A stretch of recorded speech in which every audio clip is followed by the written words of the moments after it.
Fellow Southern Cameroonians, good evening.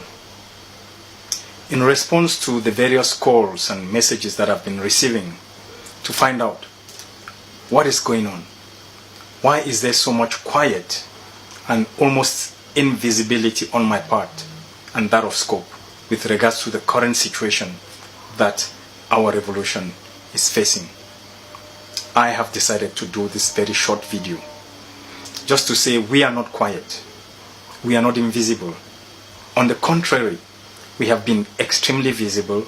We are out there doing the work instead of the talking.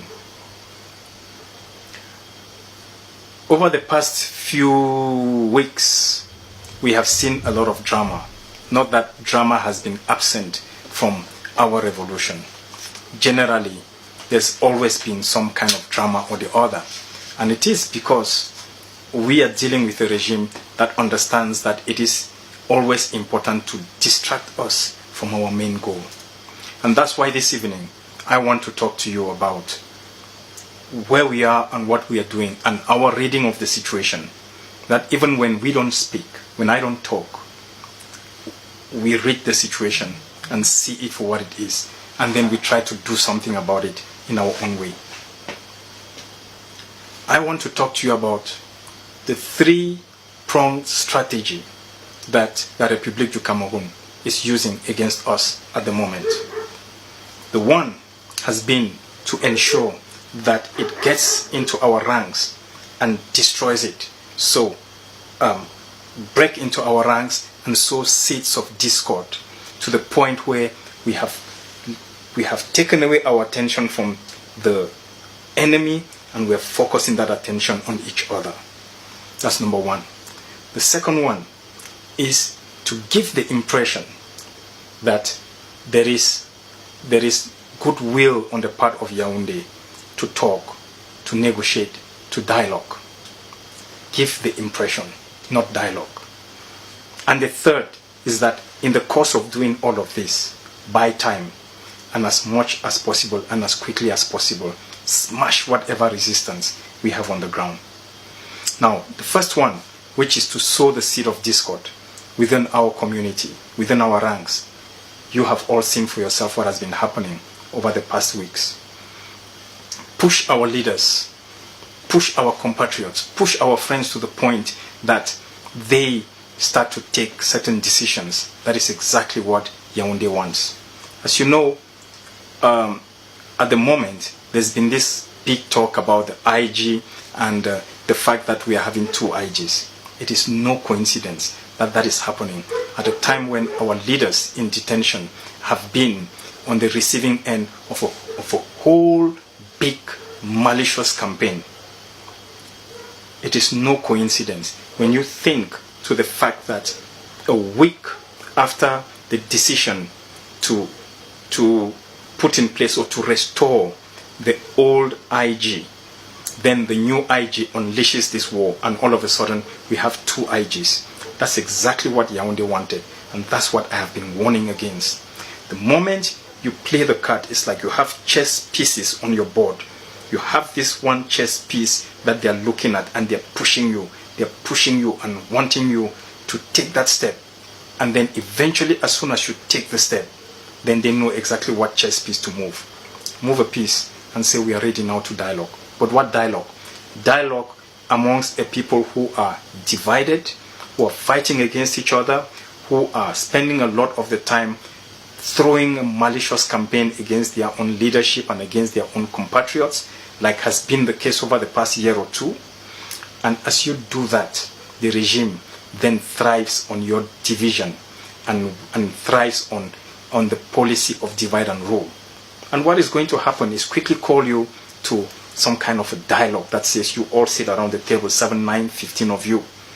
And in the process, we will be telling you what to do. But we know that because you fight amongst each other, the moment X says we go west, Y is going to say we go east.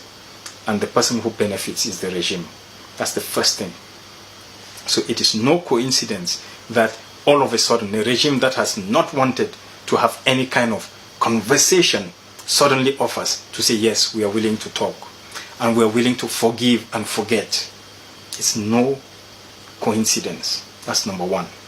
And while that is going on, in terms of this whole thing about dialogue and wanting to talk to each other, it's a process, it's a means of dragging the conversation and ensuring that we continue to keep you fighting at each other, and we can go back to the international community and say, you see, we told you, this is not the people you can do business with.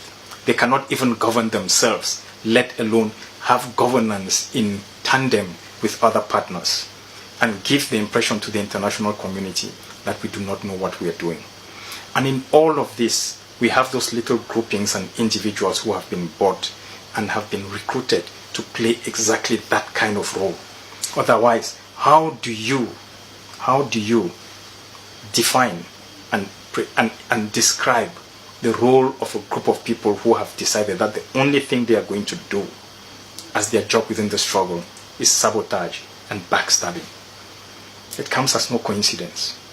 And then the third part of the game plan, of course, is to ensure, to give the impression to the international community that, you see, we are weak, we are ready to talk, we are ready to find solutions. And while the international community and even ourselves are fooled by this facade of being weak and in a position of wanting to talk, then they unleash their military and ensure that they take out the last segments of our voice on the ground.